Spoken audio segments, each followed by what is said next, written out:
A'udzubillahi minasyaitonirrajim. Bismillahirrahmanirrahim. Alhamdulillahirabbil alamin. Allahumma shalli ala sayyidina Muhammad.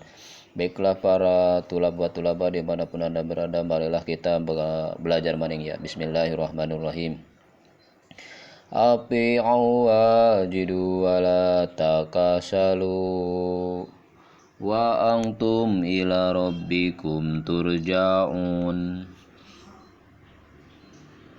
wala tahja'una fahiyarur waro qalila minal laili ma yahja'un nuju prih ilmu kudu tararoatna jeung nyaan ulah kararedulna dina waktu peuting ulah kararebluk pilihan Allah matara kararebluk.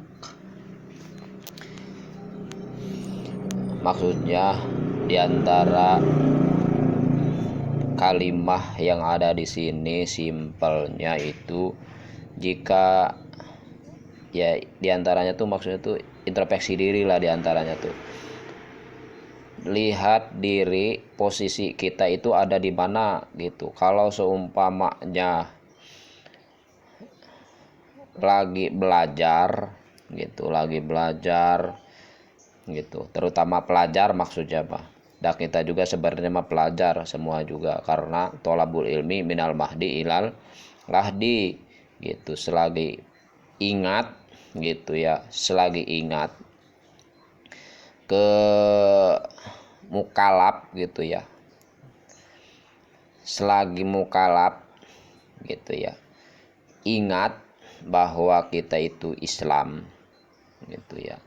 Kita itu diwajibkan untuk mencari ilmu. Kata guru mengatakan kalau pengen maju jangan berhenti berpikir gitu. Atau kata ibu bidan mah otaknya jalan kata. Jangan beku, tidak jalan gitu. Kalau tidak jalan kan istilahnya tuh yang seharusnya bisa dikerjakan dengan gampang gitu, ini malah jadi susah atau malah tidak dikerjakan karena otaknya tidak jalan atau alias beku gitu. Nah, di sini diceritakan kalau seumpama kita misalkan posisi kita sebagai pelajar,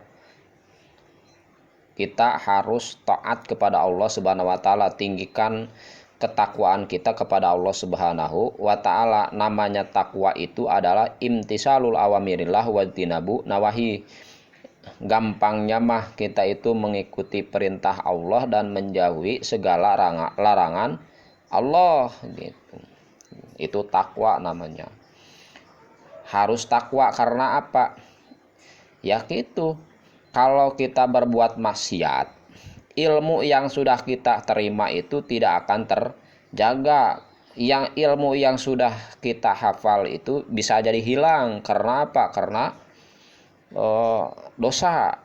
Karena tidak taat kepada Allah Subhanahu wa taala, bisa dihilangkan gitu. Atau bisa jadi ketika kita mencari ilmu kok susah ilmu itu kita terima gitu. Nah, bisa jadi karena itu dosa kita gitu. Sebagaimana Imam Syafi'i laporan ke Imam Muke mengatakan sakautu nila wukain suahib di parsadani la tarkil ma'asi fa inna khibda fadlun min ilahin wa fadlullahi la yutoli asi.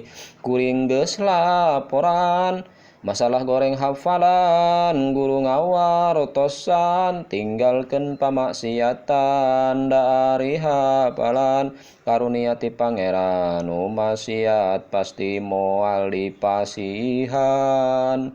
Jadi orang-orang yang tidak taat kepada Allah Subhanahu wa taala carok kalau zaman sekian ya, begal gitu, begal jalan ya, mintaan uang terhadap orang-orang miskin itu sedikitnya itu ada sifat begal itu, walaupun berseragam gitu kan ya, walaupun berseragam. Kalau memaksa orang, al-muksu haramun, memaksa itu haram gitu kan, tidak tahu kalau memaksa itu haram tuh. lah jukut-jukut bae minta-minta uang gitu ya. Walaupun berseragam gitu, sebagian ada yang sifatnya memang sifat begal gitu, walaupun berseragam. Ada yang memang bertoat gitu, menjalankan gitu. Ada yang memang benar-benar ini begal-begal beneran, ini seperti orang dibacok katanya zaman sekianku. Wah, itu mana nerima ilmu tuh bakalan susah di paiweruhku ya, di paiweruh tuh mental gitu, di nasihatin tuh wah susah, malah ngomong dan sebagainya dinasihatin tuh. Itu sebagian orang-orang yang takabur, tidak mau taat kepada Allah Subhanahu wa taala. Orang taat kepada Allah Subhanahu wa taala mata tentu walaupun sudah hafal bakal tawadu, bukan malah apa gitu. So iye gitu diantaranya tuh ya.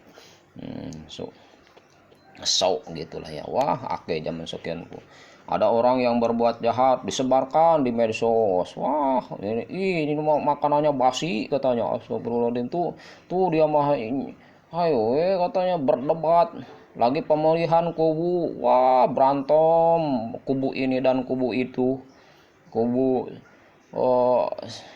nomor 1 misalkan pendukung nomor 1 ribut dengan pendukung nomor 10 misalkan, ribut. Wah, itu sebagian dari kelakuan-kelakuan wong geblek, tidak taat kepada Allah Subhanahu wa taala, tidak mau turut kepada Allah Subhanahu wa taala. Di antara aja ya adalah ketika kita ada yang meledek dan sebagainya, maafkan saja gitu. Bahkan sebagian ulama mah di paiweruh tuh, katanya di belakang kamu tuh kamu dibicarakan aja. Ulama tersebut menjawabnya apa? Ya katanya, saya mah bersyukur katanya. Berarti dia itu di hadapan dia saya ini berwibawa, karena apa?